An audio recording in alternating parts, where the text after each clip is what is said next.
வணக்கம். சற்று முன் வெளியான முக்கிய அறிவிப்பு. கிழக்கு திசை காற்றின் வேக மாறுபாடு காரணமாக தமிழகத்தில் இன்று முதல் அடுத்த 5 நாட்களுக்கு மழைக்கு வாய்ப்புள்ளதாக சென்னை வானிலை ஆய்வு மையம் அறிவித்துள்ளது.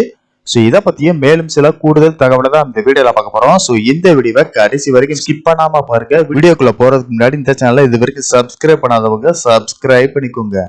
கிழக்கு திசை காற்றின் வேக மாறுபாடு காரணமாக தமிழகத்தில் இன்று முதல் அடுத்த 5 நாட்களுக்கு மழைக்கு வாய்ப்புள்ளதாக சென்னை வானிலை ஆய்வு மையம் தெரிவித்துள்ளது. அதன்படி இன்று தமிழக கடலோர மாவட்டங்கள், அதனை ஒட்டிய மாவட்டங்கள் மற்றும் புதுச்சேரி, காரைக்கால் பகுதிகளில் ஓரிரு இடங்களில் லேசானது முதல் மிதமான மழை பெய்யக்கூடும். உள் மாவட்டங்களில் ஓரிரு இடங்களில் அதிகாலை வேளையில் லேசான பனிமூட்டத்திற்கு வாய்ப்புள்ளது. ஜனவரி மாதம் 23ஆம் தேதி தமிழக கடலோர மாவட்டங்கள், அதனை ஒட்டிய மாவட்டங்கள், டெல்டா மாவட்டங்கள் மற்றும் புதுச்சேரி, காரைக்கால் பகுதிகளில் ஓரிரு இடங்களில் லேசானது முதல் மிதமான மழை பெய்யக்கூடும். நீலகிரி மாவட்டத்தின் இரவு நேரங்களில் உறைபனிக்கு வாய்ப்புள்ளது.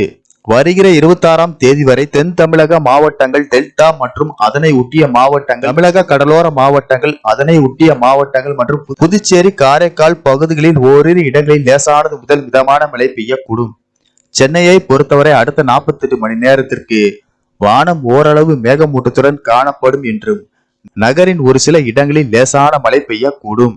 மேலும் இன்றும் நாளையும் இலங்கையை ஒட்டிய தென்மேற்கு வங்கக்கடல் பகுதிகளில் சூறாவளி காற்று மணிக்கு 40 முதல் 60 கிலோமீட்டர் வேகத்தில் வீசக்கூடும் என்பதால் மீனவர்கள் அப்பகுதிகளுக்கு செல்ல வேண்டாம் என்று அறிவுறுத்தப்படுகிறார்கள்.